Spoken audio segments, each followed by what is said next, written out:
This evening we have to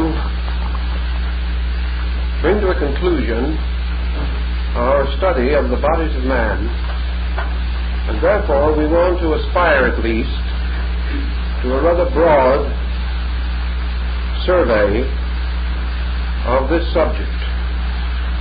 We've already mentioned casually in passing that the bodies of man correspond in the Indian philosophy to the corresponding bodies of the earth, or to the various fields of substances from which the bodies of man gain their materials and from which they are compounded in order that they may sustain the vital principle that gathers them on their proper and respective planes. In this regard, therefore, we are taught, at least by some of the Indian schools, that the bodies of the earth corresponding to those of man extend through the physical upward to the monastic field, or the plane of mind, and that level or body of the earth which corresponds to the mental body of man is the highest earth vehicle, and that therefore from the substances of the earth and its various superphysical strata, these bodies are built, and that any person or being that enters into the monastic field or into the plane of mind or mind substance becomes inevitably drawn to the earth and becomes immersed in the earth materials. Therefore, technically, the term world or earth, as used in ancient philosophy, signifies not only the planet physically, but these fields up to and inclusive of the mental body. Together these form the sphere of mortality, and it is in the monastic field that the human ego, or the principle of self-existence, is generated and is maintained. Thus, the existence of the self as a personal being corresponds to the involvement of spiritual energy in a material condition. And if we include under the term material everything from mental substance through emotional substance, vital substance, and material substance, these four substances become the spokes of the mysterious St. Andrew's cross of antiquity, upon which the dove of Ixion, or the dove of Semiramis, the sole symbol, was crucified. Thus the cross of body, which the Logos must bear, is composed of the four bodies, and these in turn are reflected downward into the four etheric fields to become the four elements. This picture gives us a certain grasp of the relationship of man to his world according to ancient belief. Now, in this great scheme of things, the world or the earth, therefore, is represented in many mythological systems as a kind of surface, in the midst of which rises a boss, like the boss of the shield of Achilles. And this boss is the mountain Meru, the abode of the gods. And this extends upward, like the Asgard of ancient Nordic mythology, or the Olympus of the Greeks, until its upper crest, the abode of the terrestrial deities, touches and pierces the mysterious sky that leads on upward into space, pointing with eternal finger to the constellation of the Little Bear. This concept of the world mountain, rising in the midst of matter, of course represents the gradual growth and development of man's vehicles, until the mundane God, which is himself, the ego, resides in the highest part of the world, which is the mountain Meru, or the ancient Hindu peak Kailasa. And here the deity, surrounded by his godlings and attendants, exercises sovereignty over the material world and all the creatures that inhabit this sphere. Now, in the ancient symbolism also, this is the key to the story of Jonah and the whale. because Jonah, of course, representing Iona, the dove, or the soul, is cast over from the ship for disobedience to the Word of God, another form of the fall of man legend, and falling into the sea is swallowed by the great fish. The great fish, of course, represents the mundane universe, extending from the mental sphere down to the material. And once the soul is held within this, it must remain the three symbolic days, symbolical of birth, death, and resurrection, or the 3 degrees of the mysteries, before it can gain liberation and return to fulfill its mission of preaching to the people of Nineveh. We have many similar symbols, and another that stands out for us at the moment is the work of the initiated poet Aeschylus, who in his wonderful poem Prometheus Bound describes the being that is bound in chains to the peak of Mount Caucasus, with a vulture placed above his liver.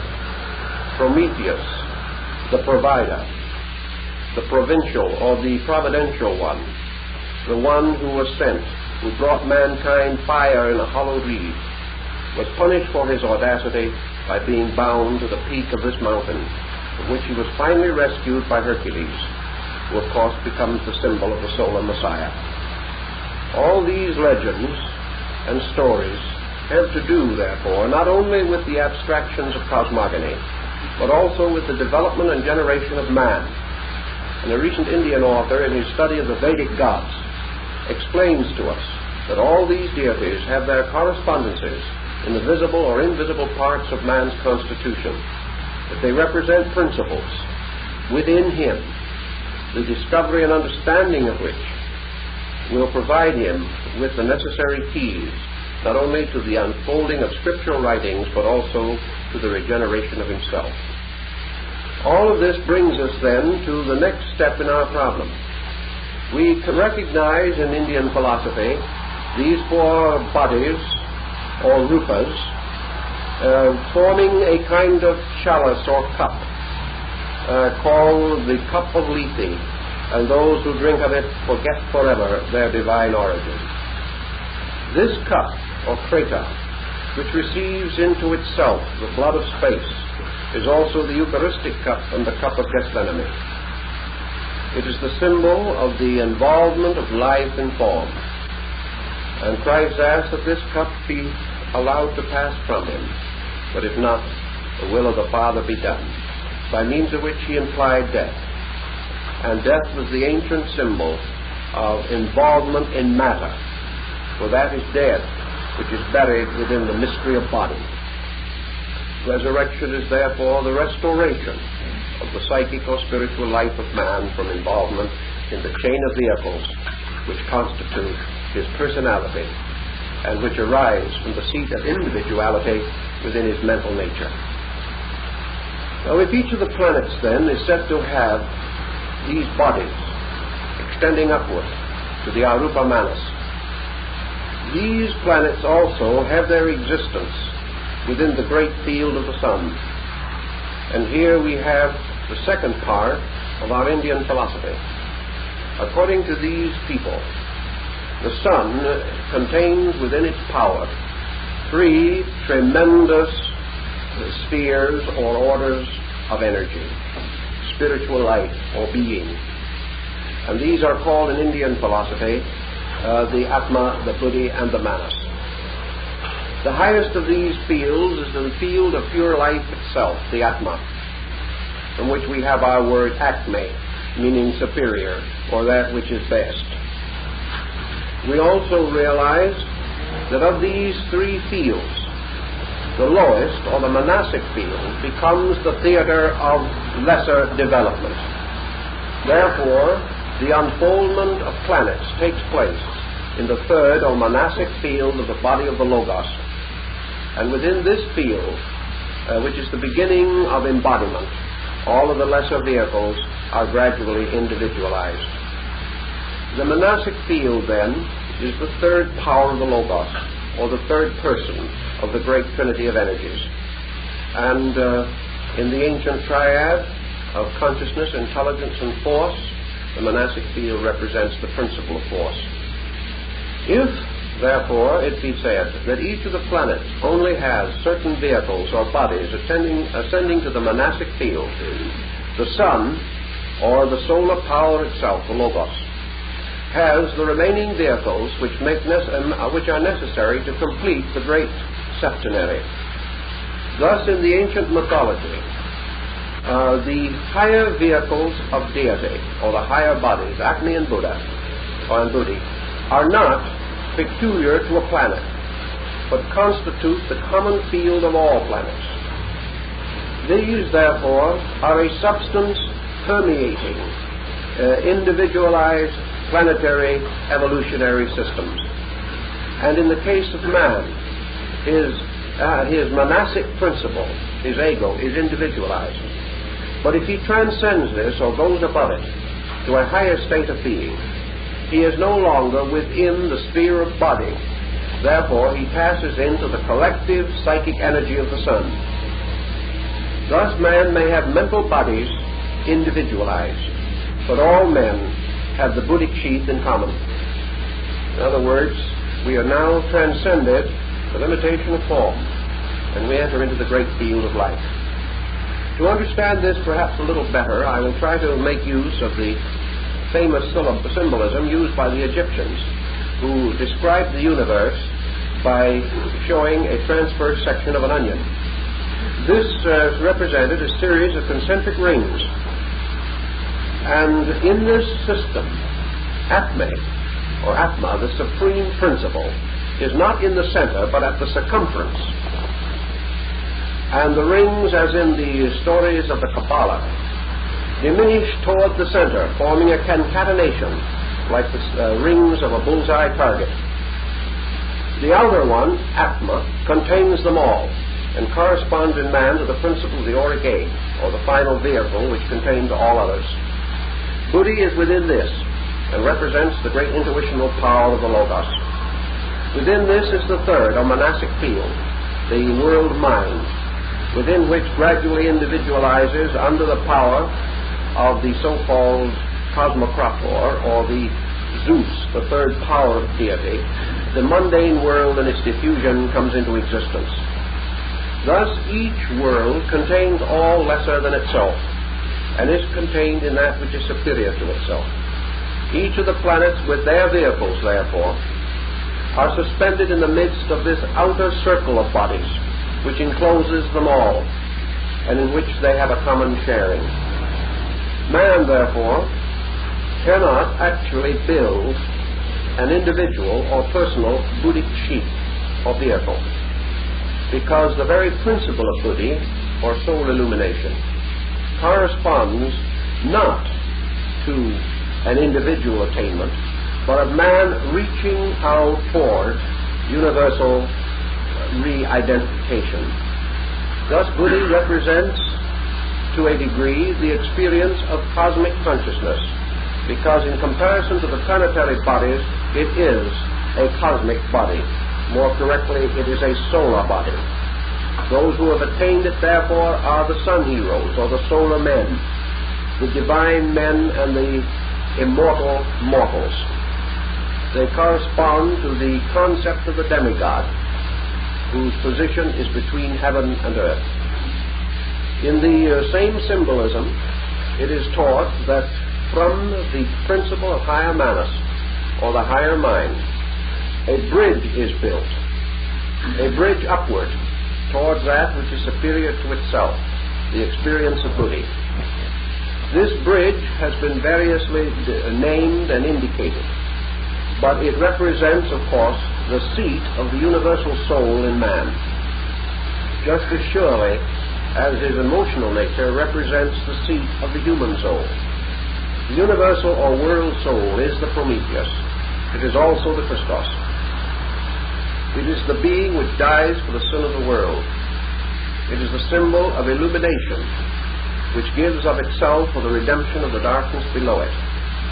Therefore, Buddhi always represents, in the study of man, a luminous over-principle, a principle to which attunement or adjustment must be made by the powerful extension of the mind upward toward an experience beyond its own nature.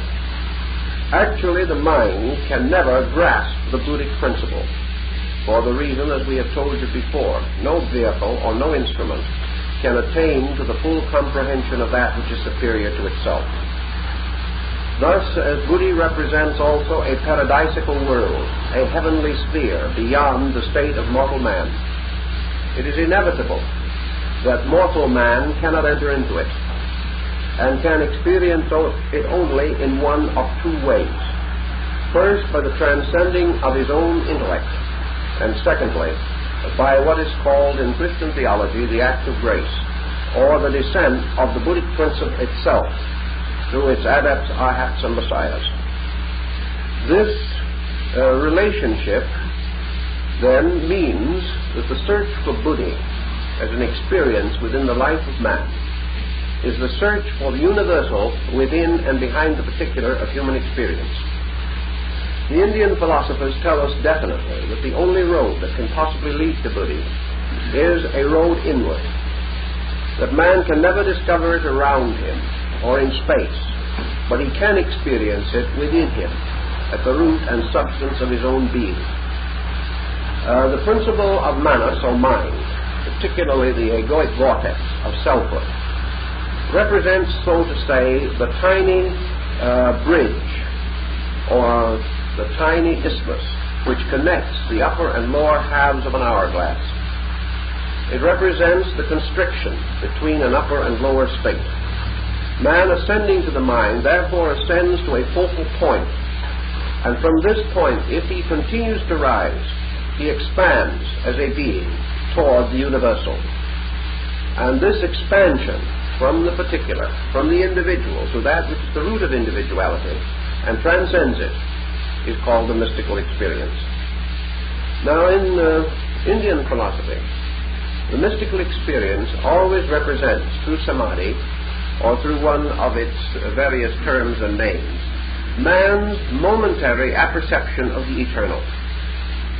We therefore have to understand a little bit about the nature and structure of Buddhi in order to estimate the meaning of the experience and also the understanding of its relationship to Buddha, the man who is said to have been one of those who attained to this state of liberation. The nirvana is then, of course, actually man's release from the state of mental individuality, his ascent beyond the condition of selfhood towards that which is a universal nature or being. It is an ascent from the condition of a planet to the state of a sun. Now, what is the essential difference between a planet and a sun?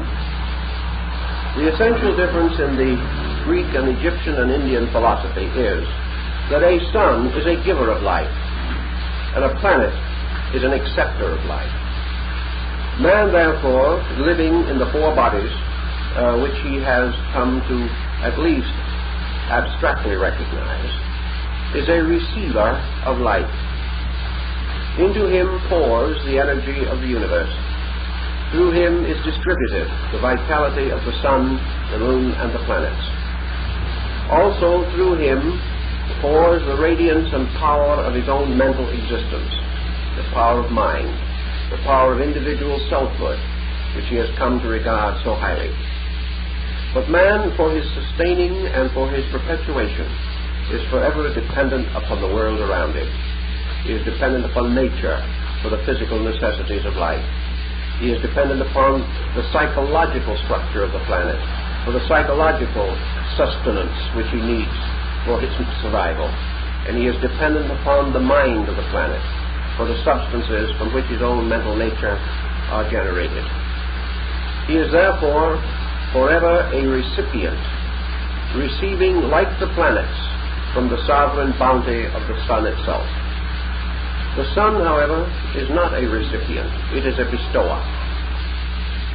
And it is the spiritual duty, according to the ancients, of all men to gradually change psychologically from planets to suns.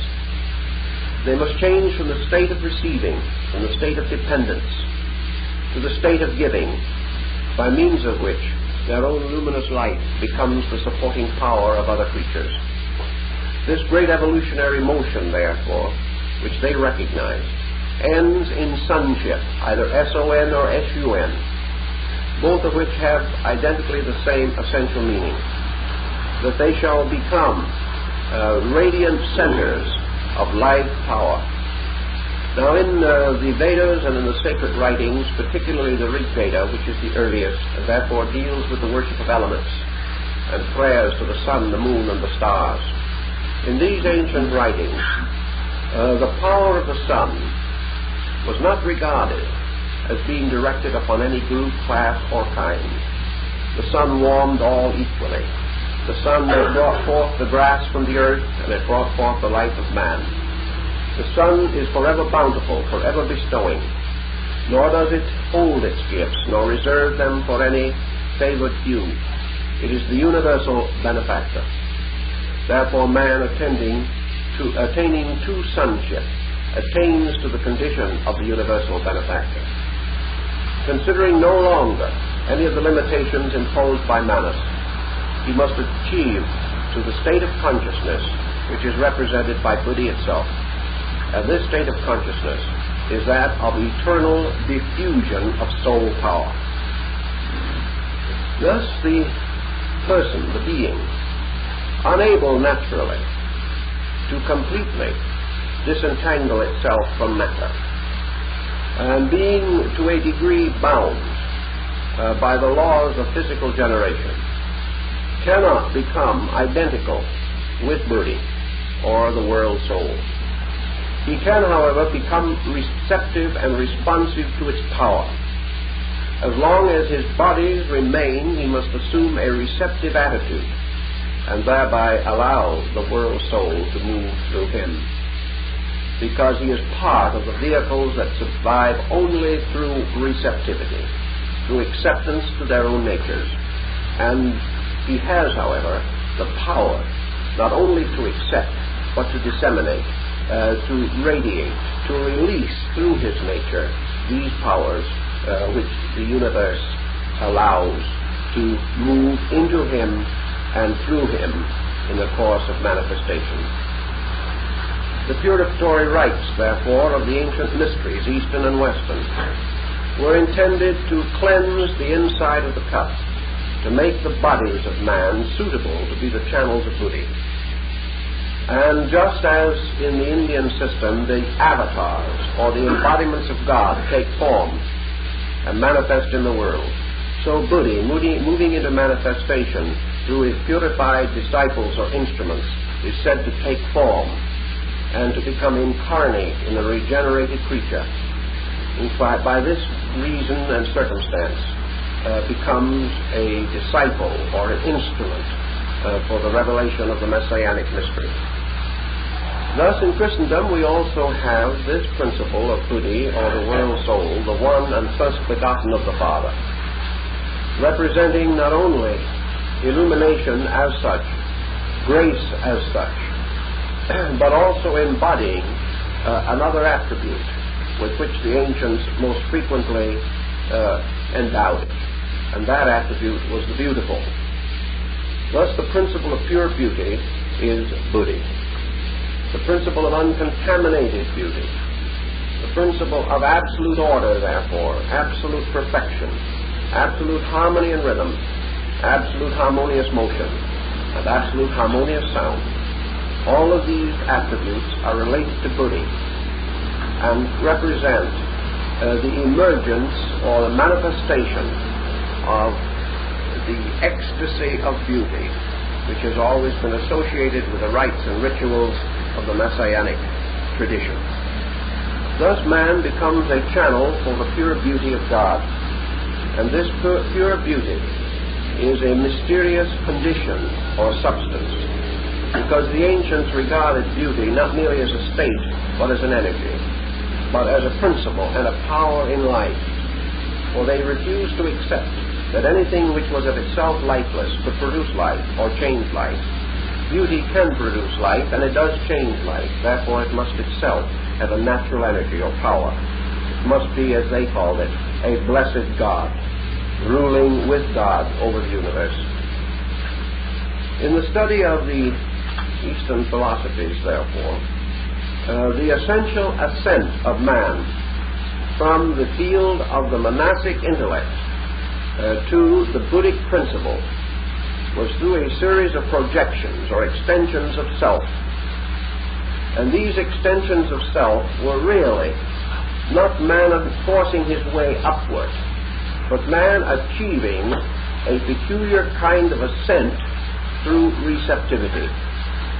In other words, he could not climb this rocky crest of Mount Caucasus where the crucified sun god awaited his deliverer.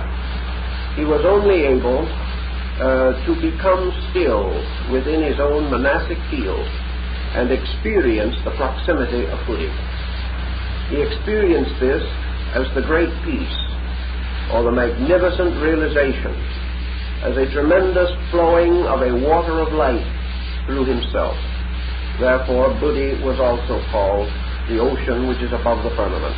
This is the Shamayim of the ancient Kabbalists, the crystal sea of revelation that spreads out at the foot of the divine throne.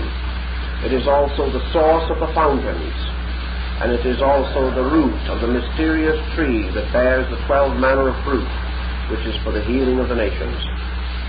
Buddhi is therefore the root of the God goodness which man experiences in his own ascent toward a more spiritualized state. In our Western life, we have great difficulty in trying to define or understand what might be termed a spiritual state for man. We think of heaven more or less as a place, as an abode of rewards, as a kind of blessed continuance in a state not different essentially from the one we know here. The East does not have quite this concept of it. To them, Buddhi is not a participation in a place. Buddhi is an experience of the omnipresence, omniscience, and omniactivity of the Creator. It is something which moves in upon man as a transcendent mood, something by which suddenly and indescribably he becomes aware of the sublimity of the great world that lies above and beyond him, the world which is the footstool of the eternal Son. We find Plotinus describing this problem in those moments in which, as he says, he had the experience of existing in the presence of a blessed God. These moments, the mystical experience of Havelock Ellis, these moments of transcendence seem to be man's promise, man's glimpse of the promised land of reality beyond him, the land to which he must sometime come, the Canaan of the redeemed.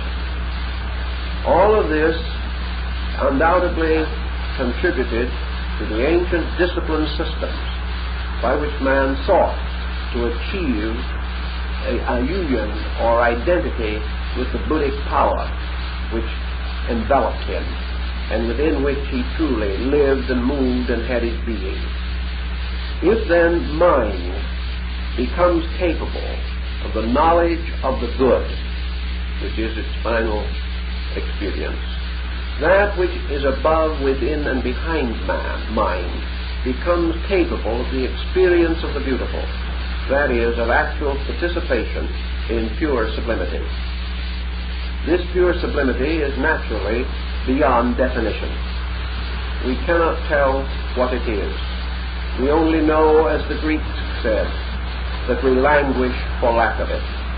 We only know that because we do not have it, we are less than we would be. Therefore, that this something, this additional power, is that which breaks for man the mysterious iron shell of mind and permits him to escape into a larger and more glorious existence. Now, the ancients tell us that due to the constitution of man and the peculiar way in which he is created, he is not able to extend across more than 4 conditions of substance at a time. Therefore, as he now extends from the physical through the vital and emotional and to the mental, This constitutes the complete gamut, or the cross upon which his soul is crucified. If then he would go on and attain to something superior to this, he must then lose or discontinue the lower vehicle. In other words, before he could live or polarize himself completely in the Buddhic state, he must transcend the physical form. That is the reason why in the story of Buddha it is definitely and clearly stated that the Mahaparinirvana, or the great release, is only possible at the moment of death, because at that time and that time only man casts off the physical body. In the symbolism, of course, it is also taught that there are beings invisible to man who do not have bodies as we have them, and therefore are capable of a larger and fuller manifestation in the Buddhic state. Hierarchies and orders of beings, called by St. Paul thrones, powers, dominions, principalities, angels and archangels, therefore represent the creatures on the various rungs of the mysterious ladder of Jacob, the ladder which extends from the lower worlds to the throne of the deity. In the story of Buddhi, then, for man, we realize that all evolution actually is toward Buddhi, even as all involution is away from Buddhi. All evolution is a motion toward the universal. Growth is always enlargement, either quantitative or qualitative. Growth of mind is the increase of mind. Growth of emotions is the enrichment of emotions. Growth of body is the extension of its powers and faculties.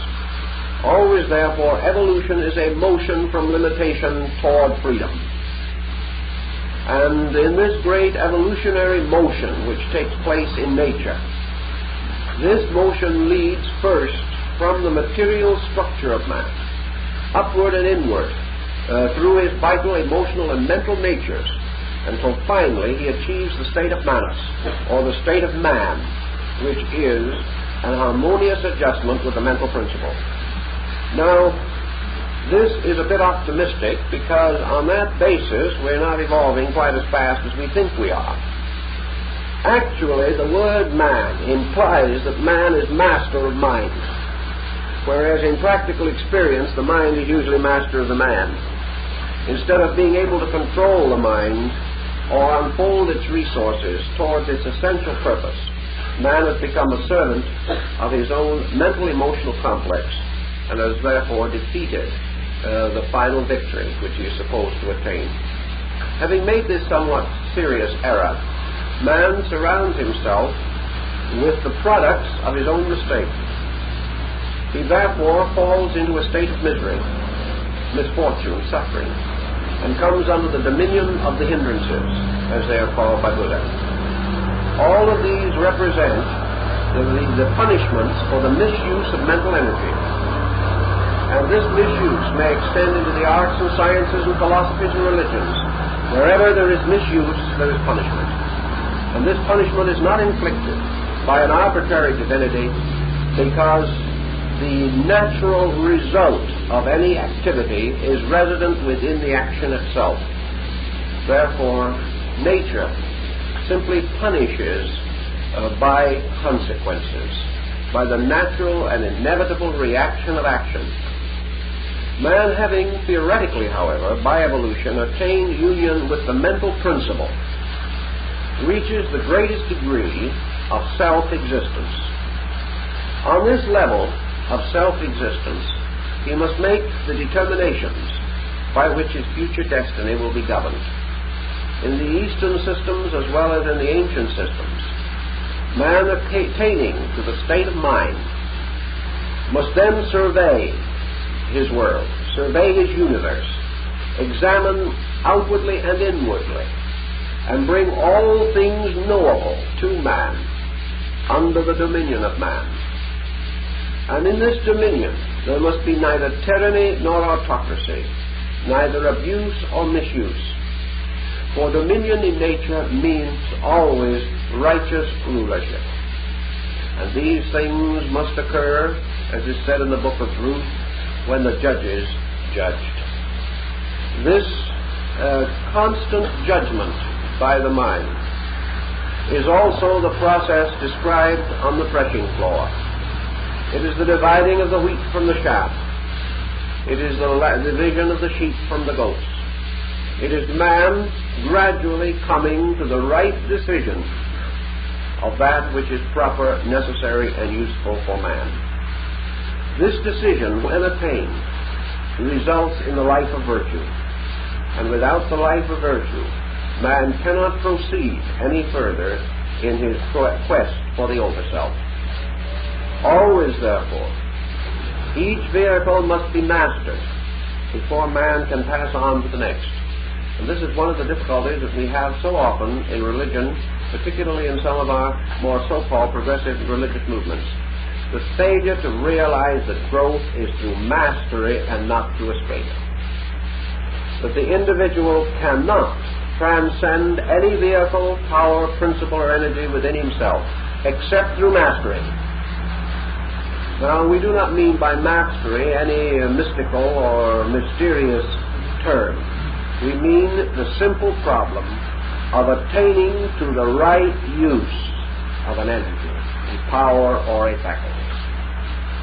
For liberation always results from right use, from the fulfillment of the need or quality or condition implied by the faculty or energy. Therefore, to use correctly means to understand perfectly. And to understand and to use means to escape from the tyranny of that force or the limitation which that power might otherwise bestow. All limitation results from the failure of the mind to control the energy. Anything that is unknown to man is his master. Anything that is known to man, particularly known by the experience of consciousness, man is free from, and therefore is no longer in bondage to. Thus man, rising through the kingdoms of nature, from the mineral, the vegetable, the animal, and the human, ascends by the evolution of adjustment. He ascends by outgrowing, by achieving perfect harmony, and then extending beyond. And no one can extend beyond anything truly and completely unless that thing is first met, mastered, and understood. Therefore, in the growth of bodies, man seeking a higher state for himself cannot attain it until each of the lesser vehicles has enacted its toll. When Ishtar, the goddess, descended through the 7 gates to visit Tammuz in the underworld, the keeper of each gate stopped her and took something from her. And if this was the price or the payment of going on, in the Egyptian rituals the same was told, that those who passed through the various gates had to give something in order to continue on in their journey towards the Elysian fields. These gifts, this symbol of something that must be achieved or attained, always represents man's harmonious growth. It means that the individual has proved his merit by mastery. He proves his merit over his own emotions by mastering hate, fear, grief, worry. He proves mastery over his body by making it his useful servant, well treated but not humored. He proves mastery over his mind by dedicating the powers of the mind to the end for which they were intended, that end being the common improvement of mankind. Thus, by right use, man gains the mysterious payment which he must pay or give as he passes on into the next sphere of life. The old Christians, for instance, buried a coin with the dead to pay the fare of the deceased across the river. Each individual must go not empty-handed into the next state of being, but supplied with the currency of that realm, which in each case is the currency of mastery, of adjustment, of ordered and integrated relationship with the principle involved. Thus, evolution is man's gradual mastery of himself, First, symbolically, through the mastery of environment. But the mastery of environment is not enough. For the man who conquers himself is greater than he that taketh city. So all the way along, the bodies can only be transcended by the individual who understands them completely. For as long as mystery remains, man is the servant of mystery. And while he is the servant of mystery, he is a little mad. Thus, to attain final union with the mental principle, or to preserve or achieve the evolutionary apex of manas, the individual must have conquered all other lower vehicles than mind, and have brought them into harmony with the purposes of enlightened mind. If he has achieved this, he is properly termed sophos, or the wise. For wisdom is not a state of knowledge, but a state of achievement. Now, wisdom is more than learning, it is understanding. And understanding is that which results from the living experience of the fact. We have forgotten this in education. We have forgotten this in the policy of knowing that we have today. And as a result of that, we are producing schooled and educated persons who are still without understanding of themselves, the reason for themselves, or the world in which they live. Manas, having finally achieved its purpose, glorified and perfected mind, becomes, so to say, an appropriate symbol of the Demiurgus, or the third power of deity. For the mind of the intellect of the world is the third logos.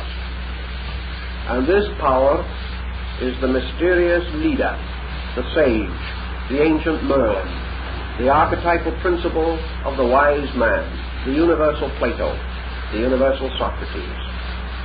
Thus, mind in its highest aspect becomes the true philosopher, the true master of reason, who has discovered not only the power to control the reasoning faculties, but the reason why they should all be dedicated to the service of universal good. This mind-born, this mind-perfected being, this monastic creature, having fulfilled all that is less, having attained through discipline, through understanding, through learning, through growth, to a complete synthesis of the mental principle, then stands vested in the full garment of mind, or in the perfectly integrated and organized mental body, into which has been drawn all of the experiences of the lesser bodies, so that man as mind may experience emotion, may experience growth, may experience form, and yet as mind transcend all these things and remain truly a mental being. Thus, having reached this culmination without deficiency to restrain him, without inadequacy to limit his further progress, man then has available to him the total experience of mind. Now, the moment a human being achieves to the total experience of something in nature, he also achieves to a partial experience of that which is next. For mind, when completely perfected and completely integrated, is more than a totality, because out of its completeness there is another something of certain quality added. Therefore we remember the words of the artist who said that when all things are of themselves complete, they are themselves plus completeness. And this completeness is something else. This completeness is man's capacity for a total experience. And all total experience on any level is in some ratio or symbolic sympathy to total experience per se, or in reality. Thus the total experience of Buddhi, the total experience of Manas is also the first experience of Buddhi. For the totality becomes the beginning of the next superior state. Thus, Only by total mind can the experience of that which transcends mind be actually achieved. Prior to that state, or to that condition, man may intellectually define Buddhi. He may dream of its existence. He may philosophically accept its reality.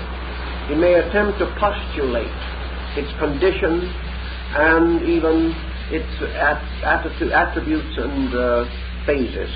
But until this totality of the preceding state is achieved, he cannot experience that which is next. Thus, the difference between theory and fact, between opinion and reality, this difference is clearly indicated. And totality becomes, so to say, a bridge which leads the individual toward the state of Buddhic realization. Now, philosophy, because it builds the mind, and because each of the bodies moves from the least to the most total part of itself by ascent, and the experiencing individual passing through evolution moves from the least to the greatest experience of its own being, so in each level there is an experience which is commensurate with the experience of Buddhi, but it is on a different level. And this experience occurs in each case in the sixth level of the vehicle. Thus, mind divided into 7 parts or 7 levels has within its 6th level what might be termed the foreshadowing of the Buddhic state, even as it has in its 7th level the foreshadowing of Atma, the true or total existence. Thus, a great philosopher or a great mystic, attaining either to the 6th level of the emotional nature or the 6th level of the mental nature, will have the experience of Buddhi on that level. In other words, you will have the experience of universalization, because this is the peculiar experience of Buddhi. Universalization is the motion of the thing toward the infinite, towards a return to an unconditioned state. And in the case of man's various levels, we can perceive the workings of this even on the physical level of society. For instance, human society ascends on 7 levels, and on the 6th level it corresponds to the experience of Buddhi. And on the 6th level of human society, we have this experience in what we begin to dream of as the concept of one world, which on a physical plane is again the concept of unity or union. We are now experimenting intellectually and even politically, for the first time, seriously, with the concept of the total brotherhood of mankind. We are experimenting with the idea that was so magnificently expressed in the rise of our own national existence, namely that all men are created free and equal. We are experiencing the experiment. As individuals, few totally believe it. Still fewer have experienced it beyond the level of a conviction. And yet what happens? We gradually perceive around us the dark mist rising as they rose around the funeral pyre of Hercules. We know that unless man achieves a universality of his own concept of civilization and culture, that he is threatened with extinction. He realizes that gradually he must either discover one world or have no world. This is a symbolic expression of Buddhi on the level of social existence. Now, as man gets further into the emotional world, he finds other parallels. He finds the concept of universal love. He finds what Jesus taught, namely that if we love or do good to those who do good to us, there is no great credit for souls of the scribes and Pharisees. If, however, we can do good and love those who despitefully use us, this is different. And gradually love rises from the personal, which includes first only the self, where in many cases it stops at this time, but extends onward also to love of family, to love of children. A certain type of very personal and selfish affection draws a little circle and includes within itself those small numbers of persons, family, clan, brood, those that are near. Then gradually love expands to take into itself the stranger outside the gate. And by degrees man gained love of country, love of God, and the willingness to give his life, if necessary, for a devotion more than personal, more than human, and gradually tinctured with unselfishness. Thus we see the emotions reaching their Buddhic level. We didn't mention the vital body, but perhaps we should pause and do so, because here also we are moving away from the old concepts and toward the realization of total energy. We recognize more and more that vitality also ascends until we experience a common reservoir of life, and that we must adjust ourselves with this reservoir, or else we will perish. That unless the energies within our own bodies are brought together in some relationship more important than the mere gratification of the various instincts and impulses of the moment, that the individual will be sick, and that a universal life principle demands universal obedience. So even on the level of energy, as in the case of atomic energy, we are beginning to recognize energy as one thing, one tremendous force, upon which all things depend, and which by appearances may be divided, but in substance and essence is indivisible. So little by little, on every level, evolution carries us to the realization of that which is above analysis, for it is the nature of the mind to analyze or divide. And it is only in great wisdom that the mind is able to reconcile the divisions which it has fashioned itself and bring them back again to the concept of unity.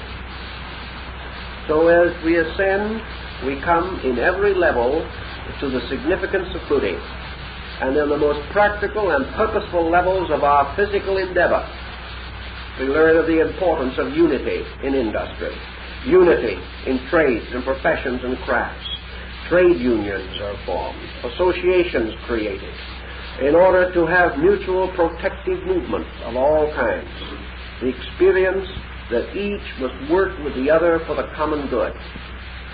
And yet through all this experience constantly beating in upon him, the average man remains, as he has always been, a rugged individualist, utterly unaware that his very individuality is the cause of the various miseries with which he is so heavily burdened at all times.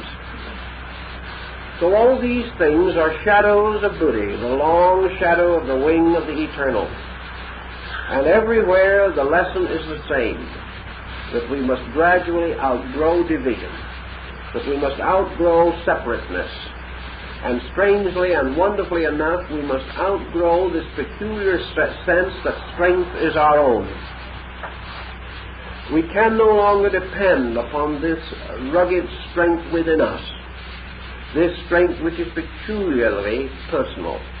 We can no longer live in a universe by will alone, battering down obstacles for the puny resources of our own natures. We have discovered that no matter how we fight or how long we struggle, we are as though struggling against a great sea, which will ultimately close over us, and we will leave not a rack behind. Thus, man's rugged personal desire to survive is causing him gradually to realize that as an individual, as a separate entity, as a completely isolated creature, he cannot survive. For isolation is death on every level, whether it is isolation of the mind, isolation of the emotions, isolation of the physical life. That which loses communion with its fellows dies. For nature has worked and is working constantly to bring things together and to cause all separate natures to be reunited. And the string or thread that binds these natures together, like the nosegay of Michel de Montaigne, is nothing but the thread of mind, a gentle string that holds the bouquet into one pattern. The mind is not the flower, it is only the string. Thus, in going on, we come to the total experience through the unfoldment and perfection of the emotional mind's psychic powers, of the total need of ourselves for the total experience of light. Buddhi corresponds in a mysterious way to our term light. It is the Ein Sof of the Kabbalists. For in Kabbalism there was a threefold universe, one part of which was boundlessness, the second part boundless life, and the third boundless light. In the Indian philosophy, Buddhi corresponds very closely to the concept of light. Not the light of the eyes, but the universal light. You remember in the story of the golden ass of Apuleius, the candidate for initiation into the mysteries was taken into the grotto, and in describing afterwards what occurred to him, he said he saw the sun shining under his feet at midnight. This is a very peculiar statement, but was intended to imply that the ancients were already well aware that the sun did not go out at night, that the sun did not vanish, nor was it swallowed up, nor did it actually descend into Hades to light the souls of the dead. It does that when it rises in the morning.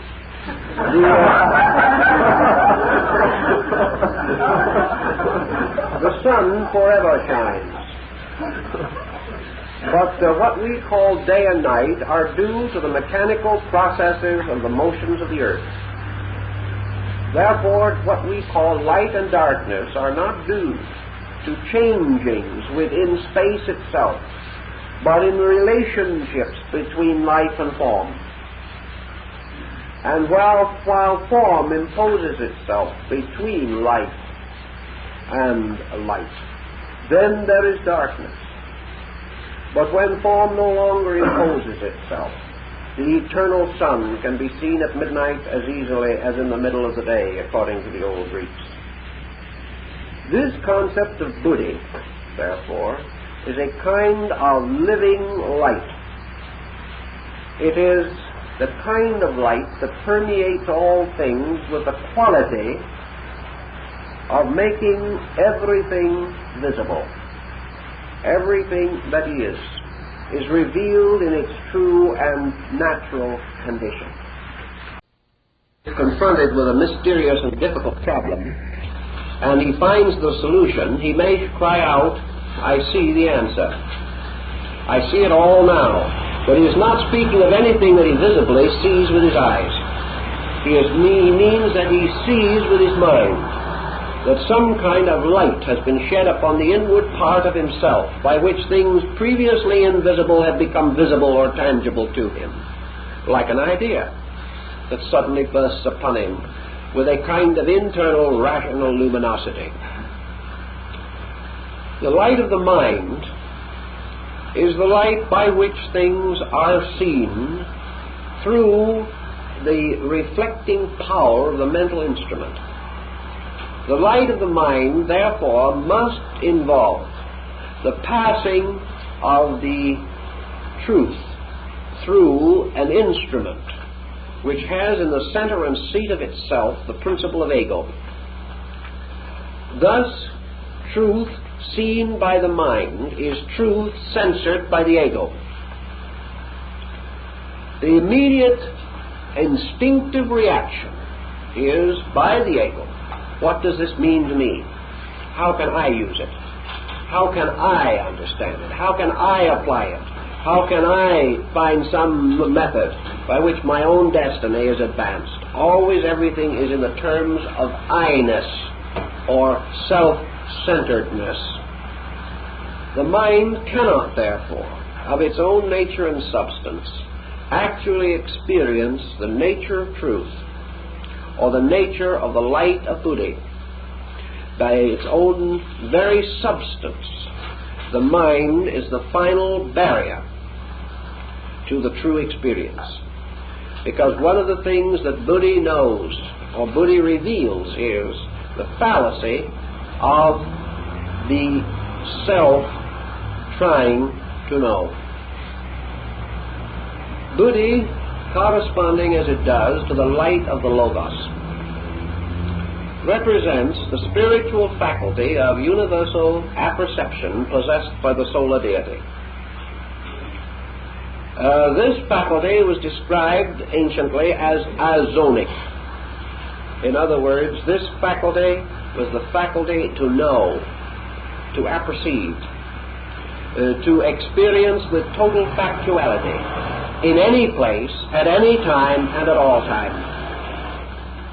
It has no time sequences, nor barriers, nor is its absence somewhere because it is present elsewhere. It is all-knowing, all-present, all-awareness. Now, light carries particularly the implication of awareness, for light cast upon a thing reveals it. Buddhi cast upon a thing reveals it. Reveals not its form or its appearance, but its absolute nature, its total being, its complete reality. To achieve this concept, to achieve this condition, therefore, man, according to the ancient philosophies, must change his polarity, because he must move from the polarity of the earth to the polarity of the sun. And in so doing, he moves from a position of existence in time to a condition beyond time. He moves from one of the beings to the substance which sustains beings.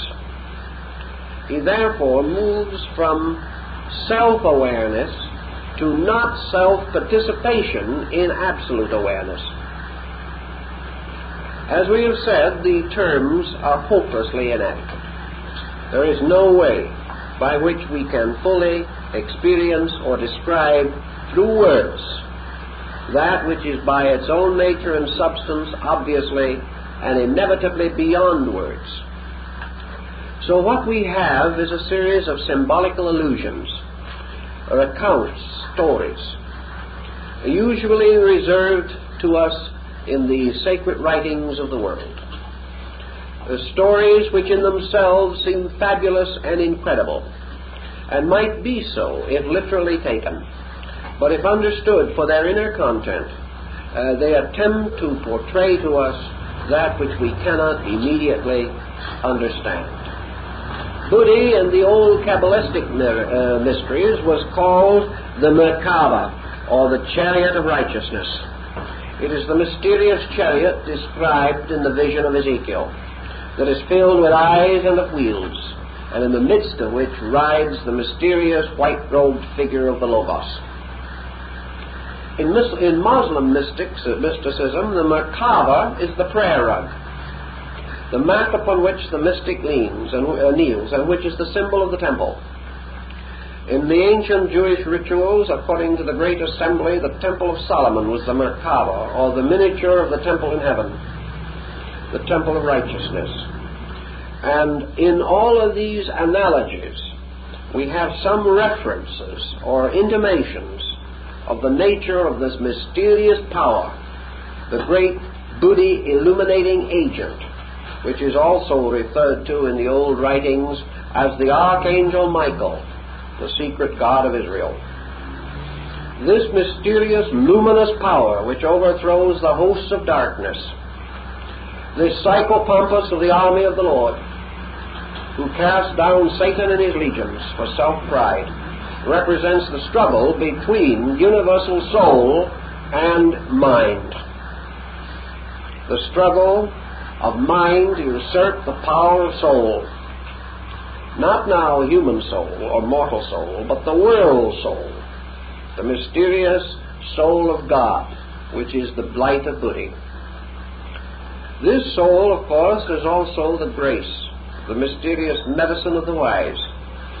It is the emblem of the healing of all things, for that which achieves to it neither hungers nor thirsts, and the God of it neither slumbers nor sleeps.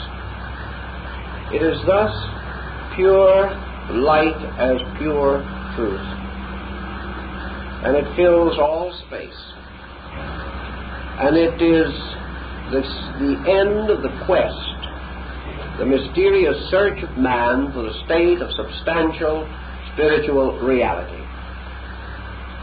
To achieve to Buddhi, then, is to achieve to this state of transcendent union with the pure principle of universal light.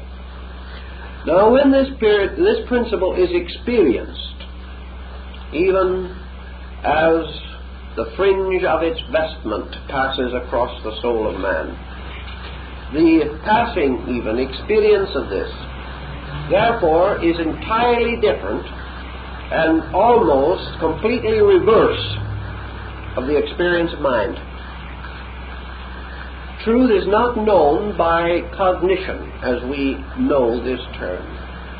It is not something which is accepted by the reason, nor is it the object directly of the adoration of the heart.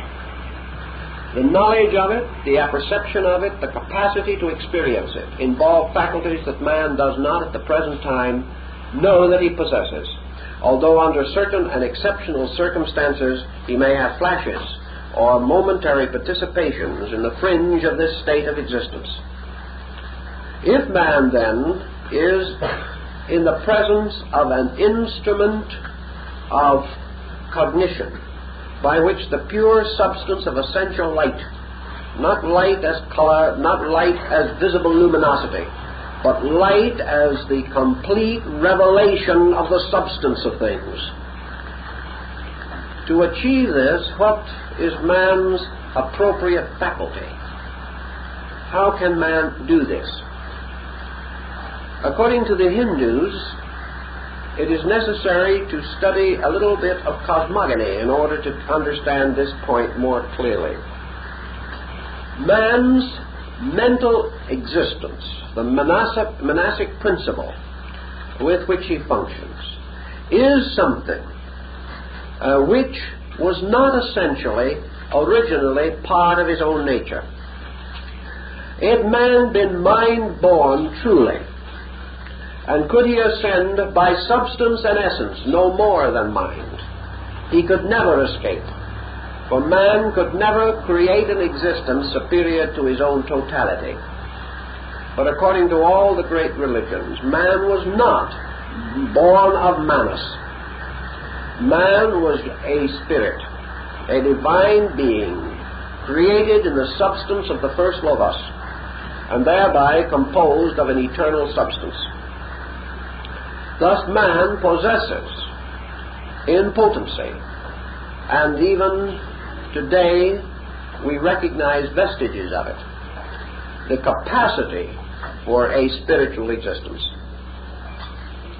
He has bartered this birthright for a bowl of pottage, but at the same time he could not lose that which the gods had given. Thus man by nature is destined and foreordained to pass into the state of Buddhi and to return to the mysterious land from which he came, the eternal substance of space. Therefore, it is not that he must fashion some mysterious agent, that he must create some mechanical horse like the one in the story of the Arabian Nights, which carried the magician, but which was dissolved and disintegrated by the power of the adept. This building of the mechanical horse that will fly in the sky is not the answer to the mystery of Buddhi, any more than the creation of greater flying machines and things of that nature can actually mean the conquest of space. Space cannot be conquered except inside of man. He will go on and on until devices fail him ultimately, but he will still not come to the extremity of space. But he can reach that extremity within himself in an amazing and mysterious manner. So the problem of Buddhi is just simply based upon one great concept. Buddhi is always there. The light of truth never fails in this world. It is everywhere in everything. And it is the monastic principle of mind that stands as a wall or as a block. It is opinion or sense that blocks the way of illumination. There is no darkness in the world except the darkness which is in man himself. Therefore, the relief of this situation does not actually mean that man must build a Buddhic body, because that body is the temple, and it belongs to the gods. And it is said of the Ancient of Ancients, my tabernacle is in the sun. The sun itself is the great house, the great shrine, and the great tabernacle, and the eternal temple. And man, above the principle of mind, is a worshipper in this house and has no other body required. So when the time comes, as in the story of the Bodhisattva, or the soul on the threshold of illumination, it is not that man builds a body, because he cannot create an instrument that can limit, bind, or inhibit the universal motion of light. He can never say, my light or your light.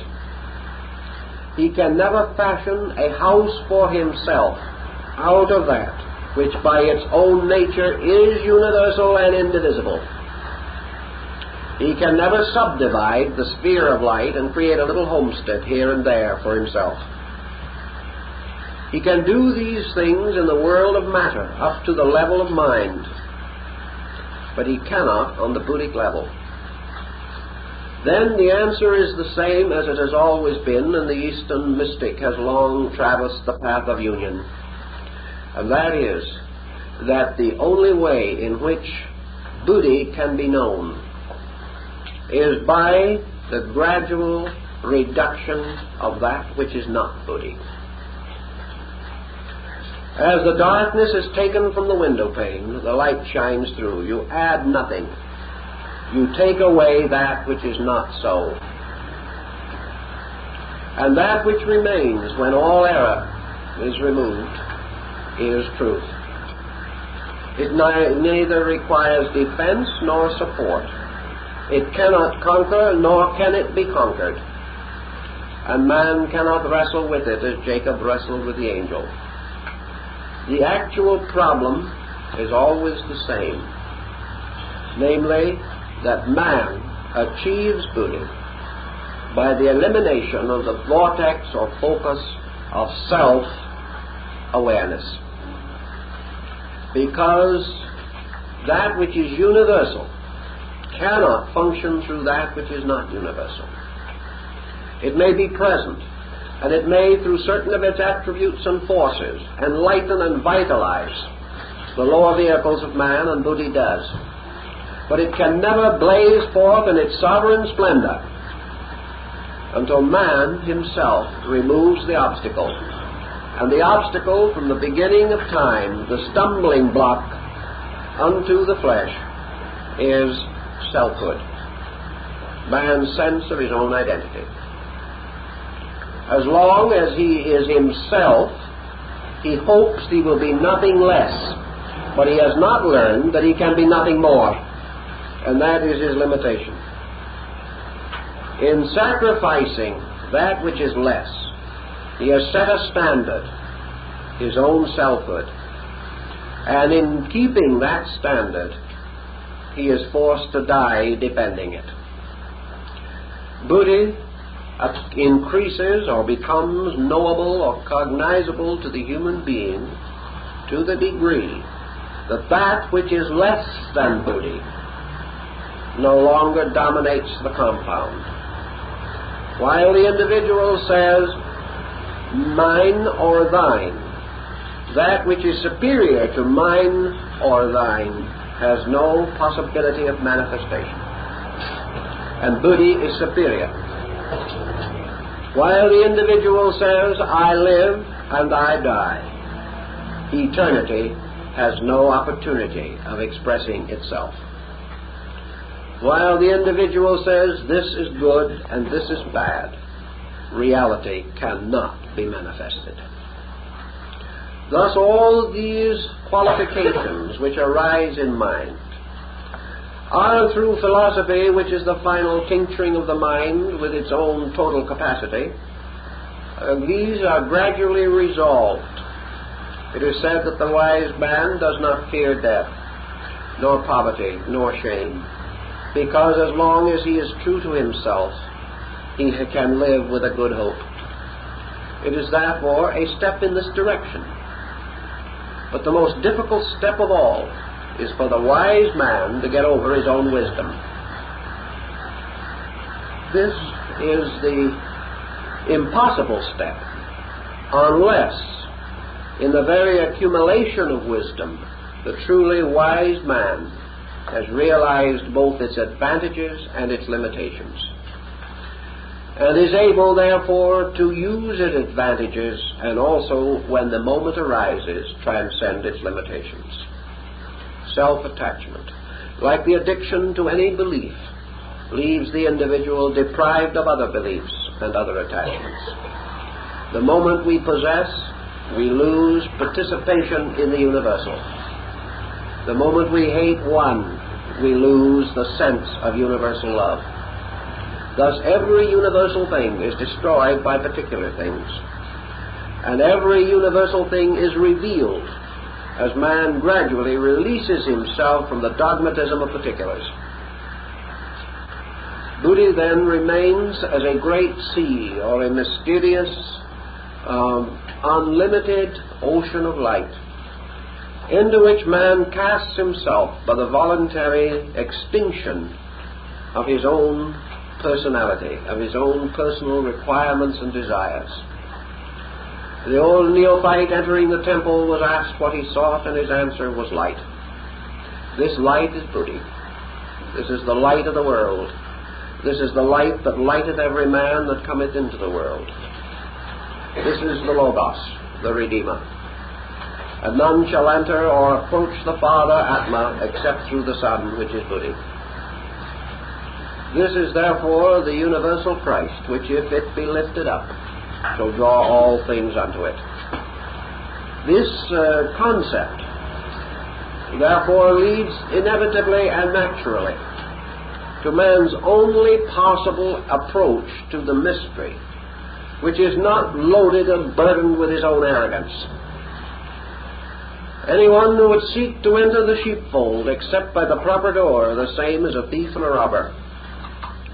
And the sheepfold, which represents the sphere of Buddhi, or the sphere of the redeemed, must be entered only by the proper door. And it is the same door that stands at the end of Buddha's noble eightfold path. It is the door of the peculiar and mysterious ultimate sacrifice of man, the relinquishing of the principle of intellectual selfhood. The mind must die like Moses on the hill of Moab, for it cannot enter into the promised land. So wisdom dies. But the great sage, like Socrates, voluntarily chose death before dishonor. And in complete wisdom, man chooses the death of the mind in order that he may fulfill the will of the Spirit. And this is, of course, a kind of crucifixion upon the brow of a hill. And this is where, in the great involutionary cycle, the universal light died for man. And in the great evolutionary cycle, man redeems universal light, which is resurrected through his own renunciation. Buddhi in this way is approached by the gradual elimination of that which is less, that which is not worthy, that which is restriction or limitation. And in the Buddhistic philosophy, the final expiation of the karma of the cycle of necessity means the absolute transcending of cause and effect through the perfect suspension of the mental principle, which creating no more illusion, which no longer and for no further reason sustaining or continuing the processes of division, leaves the individual with no further negative responsibilities upon his destiny. The various mystics have explained this also in the best words that they had available, in the concept of the being, the mind, going to sleep in God, of the concept of the complete renunciation of the self, that in the presence of God there is not a humbleness or a grovelingness, but a very simple and direct acceptance of destiny, the acceptance of the inevitability of the person ceasing on the border of the divine. For man is of the divine. It is his substance and his nature. And as he returns to deity according to the Eastern life way, he does not become another God in heaven. He becomes God forever. There is but one universal principle. Evolution does not cause more of these principles. It gathers back the sparks to the flame, and the one principle continues. But that one principle, having passed through the great cycle of necessity, brings home to itself all the creatures that originally came forth from it as sparks from the anvil. In this sense, then, we can appreciate the idea that Buddha tells about and says, whence is the flame when it goes out? What happens to the fire when it goes out? Does it cease? What happens to it when it springs up elsewhere? Is it the same fire or is it a different fire? Everywhere that stone and steel meet, there is a spark. And yet every one of these sparks can go out, and the darkness and the night can extend over vast infinities of land and sky. But the flame that goes out is the mind that goes to sleep in Buddhi. Now in Samadhi, the Eastern mystic approaches this, but of course if he actually attains it, he cannot return, because once the thread between the personal and the universal is broken, once man returns to the universal, he cannot again create the illusion of separateness. Why? Because an illusion, in order to bind him, must seem real to him. He can never suffer from an illusion he does not accept. He cannot say, yes, I think I'll have an illusion this morning and will do accordingly. The only power that illusion has is that the person suffering from it is unable to extricate himself from it. If he was not captured by it, it could not limit him. Thus, according to Buddha, when the mind has actually achieved the reality, it can never again lose it. When the consciousness has gone on to identity with absolute truth, it is impossible for that consciousness ever again to believe in the illusion of its own individual existence. Because it cannot believe it, it cannot cause it. And because it cannot cause it, it cannot be reborn. It cannot again make the mistakes which constitute the cycle which holds it to illusion. It cannot go on being born and dying once it has experienced immortality. This, of course, is the burden in a strange but rather interesting way of O'Neill's play, Lazarus Laughed. Lazarus, having died and been raised from the dead, was free from the power of the Roman Empire, because all that Tiberius could do to frighten him was to sentence him to death. The man who had died and gone through death could not be frightened. Thus also, any state that is outgrown by consciousness can never again bind that consciousness. This is in contradistinction to our popular belief that we have relapses. Nearly everyone says, I know better than I do, and I didn't do quite so well today, but I'll do better tomorrow. This is actually not true. We all have thoughts that are better than our practices, but we do what we know. Sometimes we wish we didn't. But the fact that we energize by factual action an illusion or a mistake indicates that we are not master of that illusion or of that mistake. We have not transcended it, or it could not catch us even in an off moment. Thus, in the story of Buddhi, the actual experience of it automatically terminates the possibility of relapse. Obviously, the being that attains it has passed beyond the possibility of relapse. But once this condition has been attained, a lesser condition can never capture the consciousness. Thus, the story of the Bodhisattva is, of course, typical.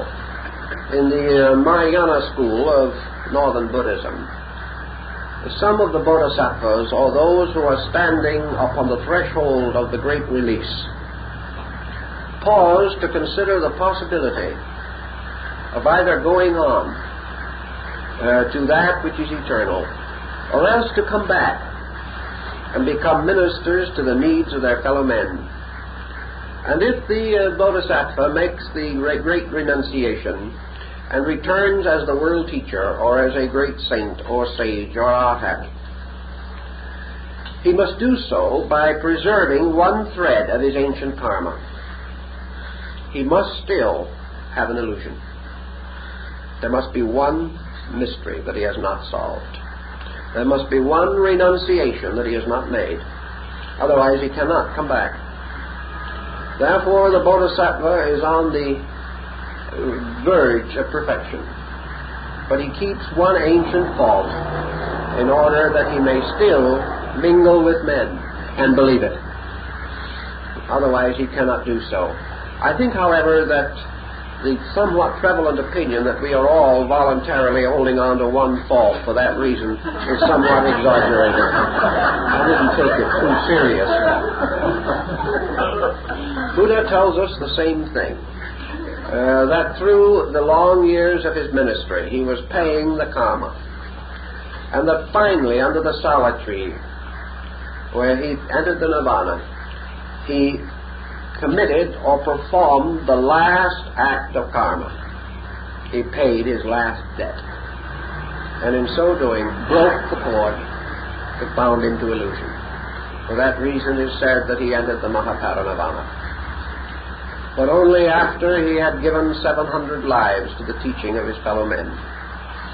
This is the burden of the Jataka, the great stories of the birth tales of the Buddha, recounting his services to mankind through numerous embodiments, but always with the thread of imperfection left unbroken in order that he might return. Thus man may attain to a very great degree of insight. But what is the thread that must remain unbroken? The final, ultimate, and last thread of all, the last spark of self-identity. Only because he is a self-identified being can the Bodhisattva resolve to come back. Only because he preserves the thread of self-determinism can he teach. Can he say, I am a teacher? Or can he presume or assume to serve his fellow men? Only to that point And when that final moment comes and the work is finished, the final renunciation of the sense of identity terminates the conditioned life of the creature that has integrated in the sphere of mind and now ascends into the Buddhic mystery. What is the state of man in Buddhi?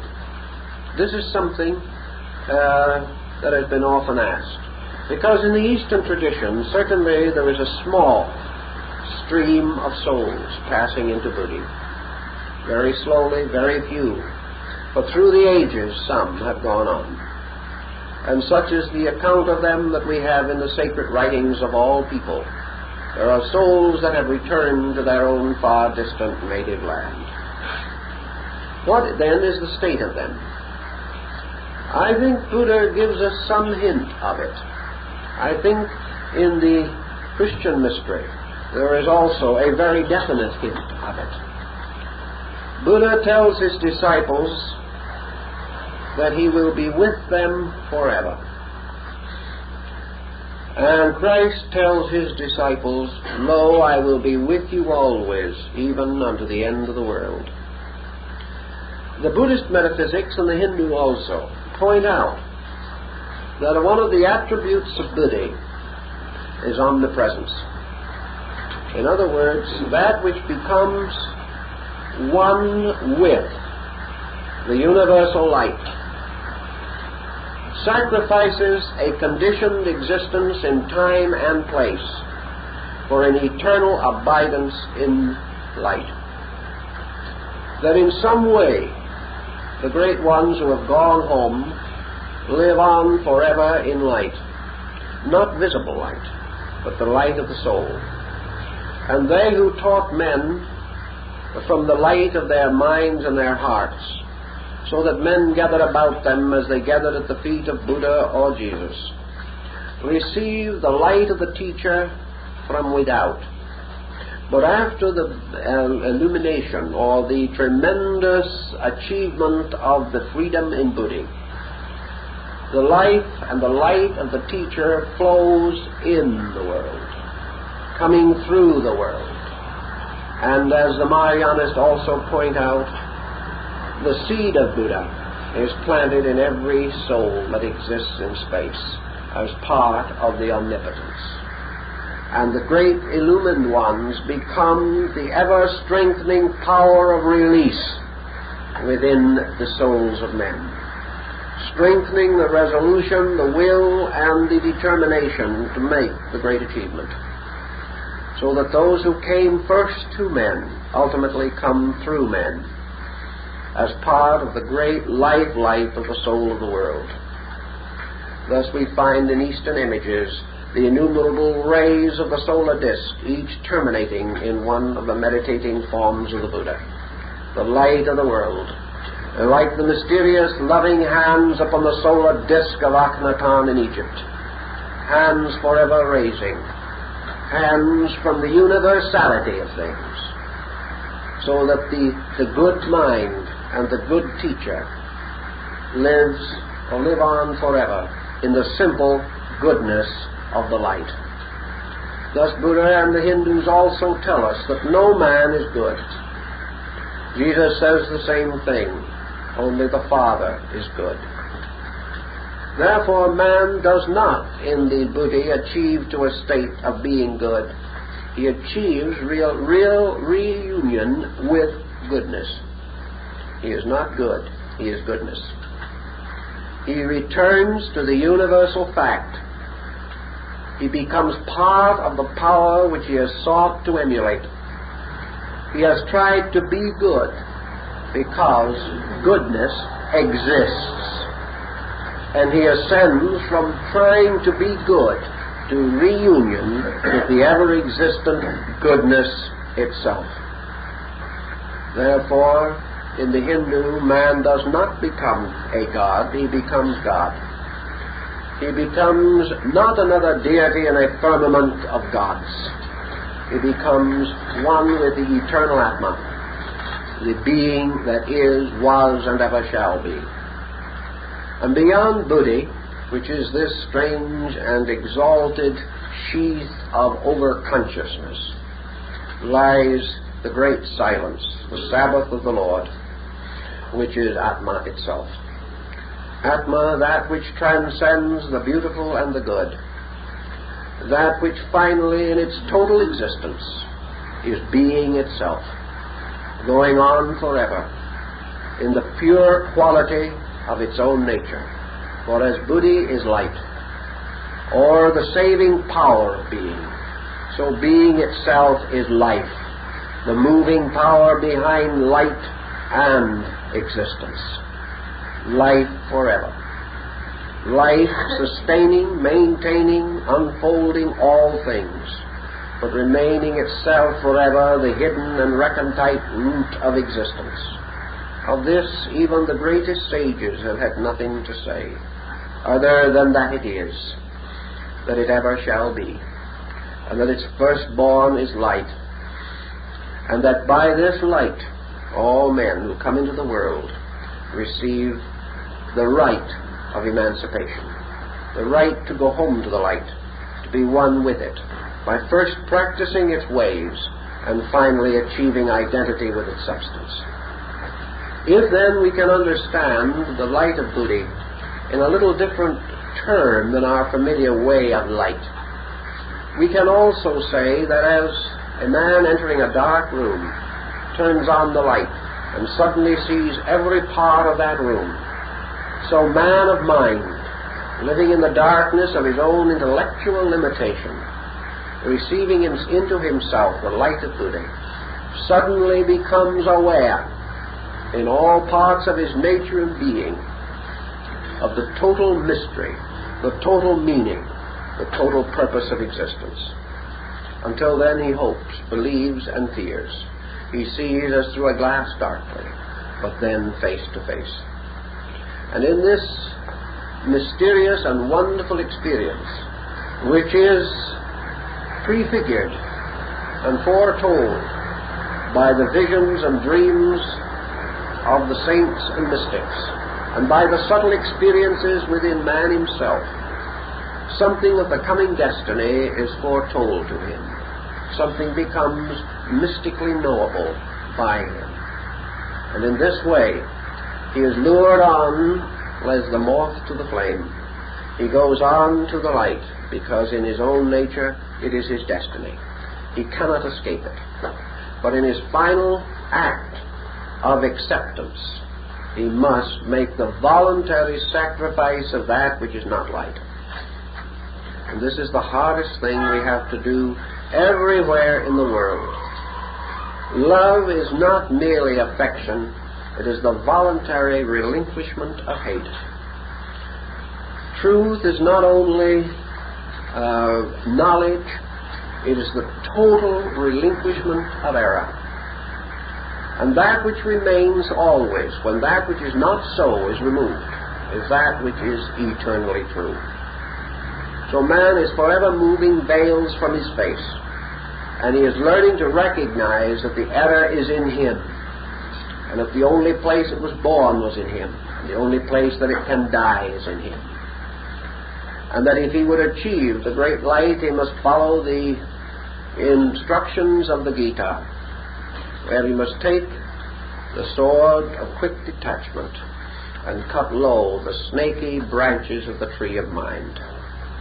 This is the mystical discipline. Now there are some who feel, and quite rightly at this stage of things, that if they should give up this selfness, this individuality, that they would give up everything they had. And that would be true at this stage. And it is part of the mystery of Buddhi that every step of its achievement is voluntary. The individual is never for one moment required to make a formal decision in which he is torn between truth and error. Such formal decisions rise in the emotions or in the mind only. And wherever they exist, they bear witness to the failure of the achievement, the conquest of the skandha or limiting instrument. Therefore, before man is able to reach the possibility of Buddhi, he has already ceased to desire anything else. And while his desire for selfhood remains, he is perfectly safe, and just as unsafe as selfhood forces him to be. As long as he believes firmly that he can conquer the universe with his own will, that he can become the total autocrat of his destiny, that ultimately even the gods will bow before him, he is perfectly privileged to go on that way, and he will have all the vicissitudes, mostly bad, which are associated with this concept, which is little better than a complex. But as Buddha pointed out, selfhood is a disease almost incurable. It is the sovereign malady of ignorance. And as man wishes to be sick, he will be sick. And as long as he can endure the sickness, he will have it. And he is not ready for anything better until he realizes fully and completely the inadequacy of what he is. Until then, it is up to him to live his life, fight his way, pay his debts. And he will do so. But there will come a time when man's desire to be himself is exhausted. And at that time, his desire to go home, his desire to return to the eternal life of which he is part, will be stronger than his resolution to continue as a crippled creature in a darkened sphere. When this desire becomes sufficiently strong, he will go home. But no one will force him. Nothing in nature will require it. Nature will have its quiet, simple, prodding way. It will never say anything to him, but it will never give him peace until he achieves the end. That is the very quiet way in which the universe moves all things to its own appointed ends. And the appointed end of man is that he shall have a universal consciousness. And rather than to limit himself by self-mindedness, that he shall again know his kinship with God, and know that like the Saviors also, he is a son of the eternal, that he too must come into his inheritance, and that this inheritance is God-knowing and God-vision. And to achieve this, he grows and prepares himself, and in the end he creates the bridge that leads him to the Buddhic plane, where he is at last upon the steps of his Father's house, where he is beginning to know and contemplate the effulgent source of life and the magnificent blossoms that hang pendant from the eternal heaven. This Neoplatonism also beautifully brought out, for in its great theurgic disciplines it taught that man returns to a universal state which he cannot describe, but which is accompanied by the perfect light of his soul, that he becomes inwardly and outwardly luminous, that in all things he participates in the all-knowing of God. Beyond this, definition cannot go, but this is the bridge which must be formed. And this is the end of the chain of vehicles, that man shall transcend bodies and enter into the body of God, which becomes his proper and inevitable vestment. And this is the body which, as Pythagoras of Crotona said, deity is an immense and eternal being, whose body is composed of the substance of light, and whose soul is composed of the substance of truth. And man, experiencing upwardly, comes finally to this transcendent being, changing his own body for the body of God. Actually, of course, all bodies are bodies provided by the mysterious workings of the universal and divine forces. But the Buddhic body is the body of God consciously inhabited, and is the magnificent wedding garment which the soul shall wear at the feast of the bridegroom. This mystery, then, gives us perhaps some concept of Buddhi. As best we can do it. We hope that it will help you, and we hope that it will round out and complete our study of the bodies of man.